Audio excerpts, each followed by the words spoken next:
What's going on, people? How are we doing? Thank you for joining me for another beer review.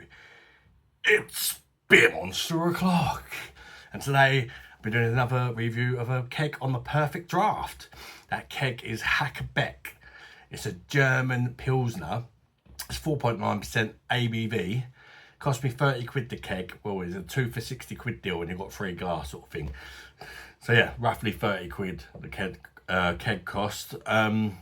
It's 4.9%, it's 31 IBUs. And of course it goes by all the German purity laws and all that. And I believe it's brewed by the same people who brew Becks. That would explain why the names are pretty similar. It's very popular in North Germany, this one. Let's get her poured and see what she's all about, shall we? See if she's a looker or not. I did have a few pints of this on my live the other night, just to give it a test run. So, yeah, I'm going to review it.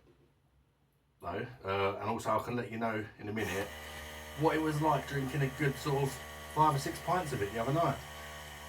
So it's a good long review, shall we say. Right, there we go. Now first of all, one thing I really like about this beer, it pours very well. I mean, at the end now, I even stopped tilting the glass to sort of generate a bit of head. Whoopsie. So yeah, I would say, well, that wasn't my finest pour, I must say. Of all the kegs that I've tried on the Perfectdraft, thank you, Jesus, it's a noisy thing sometimes, isn't it? Of all the kegs I've tried on the Perfectdraft, the Haake Beck is without any question the best lager to pour on the machine. No problems with sort of too much head, too little head. Look, you just get a decent amount of head. That's how I like it. So yeah, no complaints in that department. Really solid looking head, nice compact bubbles. And as I say, I was drinking it the other night, I sessioned it. And yeah, all night long, perfect pints being poured. And you know, that's really nice. So definitely no issues in that regard. Let's have a look at the beverage in the glass, on the close up. Now, it looks a little bit flat, but it's not. You've got sort of slow moving bubbles and you can't see many of them. But when I was drinking it the other night on the live, I realised it's not flat. When you sort of take a sip of it, you see all the carbonation come to life. It's a bit of a strange one. But yeah, it's a nice pale golden colour. I mean, it's a Pilsner. You can tell by the appearance of it. Very much looks like a Pilsner. Really decent looking head. It's retaining really well. Let's get the nose in there and check out the aroma of the Haake Beck German Pilsner on the Perfectdraft beer vessel. Yeah, it smells like a typical Pilsner. Grassy hops, slightly herbal, little bit citrusy. Yeah, mainly the main aroma for me is like grassy sort of hop. Very Pilsner-esque aroma, which is exactly what you want from a Pilsner, innit? So let's chuck it down the neck.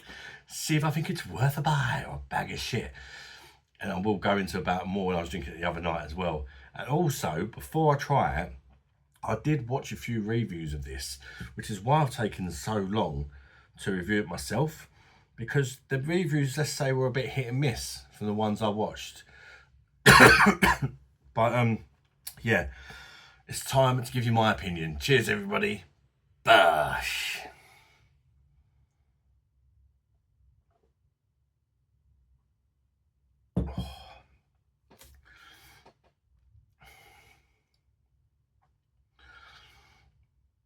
First impression of that, I haven't had a beer for 2 days, which is quite long for me. That's hitting the spot. It's hitting the spot. I actually really like it. And interestingly, some people didn't rate it, but you know, we're all different, aren't we? First impressions for me, that's a bloody cracker. Now, it's not the best keg on the machine, but it's a good Pilsner.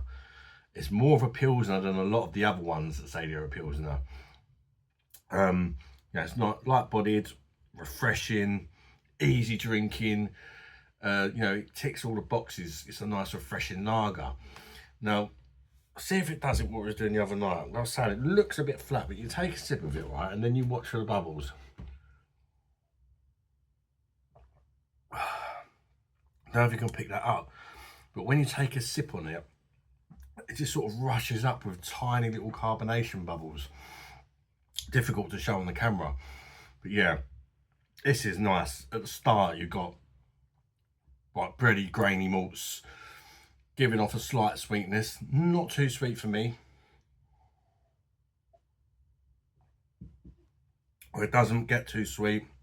The sweetness doesn't build even after 5 or 6 pints for me. As I say, after doing that session on it the other night. And the key thing is you've got that Pilsner bite, which cuts through the sweetness really well and makes it a really well balanced Pilsner.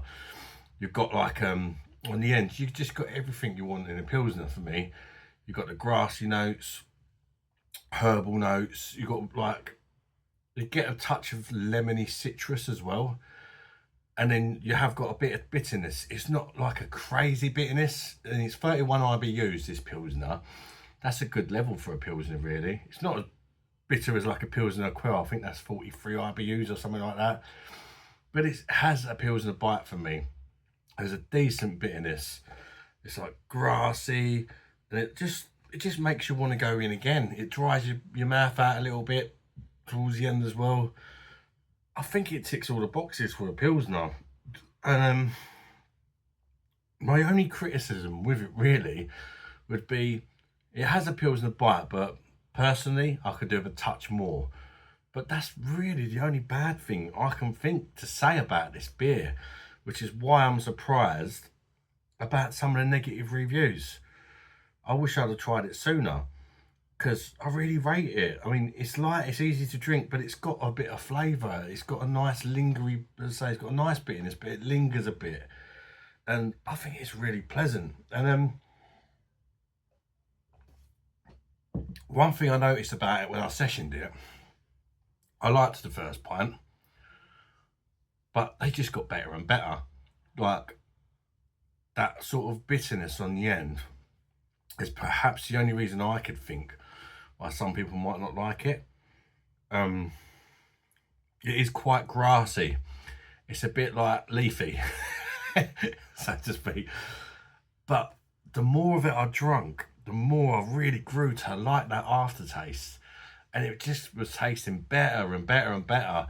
And I had to hold myself back to not demolish the old bleeding keg because I wanted to review it. Do you know what I mean? I had to force myself to switch to something else. So that's a sign that I really enjoyed it, you know. So gets the bell for me all day long. Despite, I say, it's not for everyone. So, you know, you might be taking a slight risk in buying this. I can't promise you're going to like it. But what I can tell you is I love it. I think I actually prefer it more than Becks, and I did like that on the Perfectdraft. It's the proper German Becks, not the crap you get here in the UK at the bottles, the 4% one. I think I prefer this. It's just, it's got a bit more about the finish. I'd love to put them head to head up against each other, because I think that'd make a great beer battle, but I've only got one machine. Maybe in the future I could make that happen, because I'm sure I'll be buying both kegs at some point. I mean, it's not my favourite keg on the machine, but anytime I see this on sort of a 20 or 30% off, I'm going to be seriously tempted to buy it. You know, it's one of them ones. It's definitely a good beer, and there's normally always something on offer. So when it goes through the sort of rounds and it's this turn for Haake Beck to be on offer, I'd buy it again. I'm going to give it a 9.1 out of 10. I really like it, as I say. So, you know, I can't promise you're going to like it. Some people don't like it, but I think it's great. I don't think it deserves the harsh criticism that some people give it, even if they don't like it. I'd honestly think it's decent. It's not going to set your world alight. You know, it's just an easy drinking, simple, good Pilsner. A bit like Becks, something like that for me. And yeah, I hope you enjoyed the review, people. Hit a thumbs up if you have done, and consider subscribing to the channel. If you've already subscribed to the channel, don't worry about it. Thank you very much. Until next one, people. Bye-bye, darlings. Bush.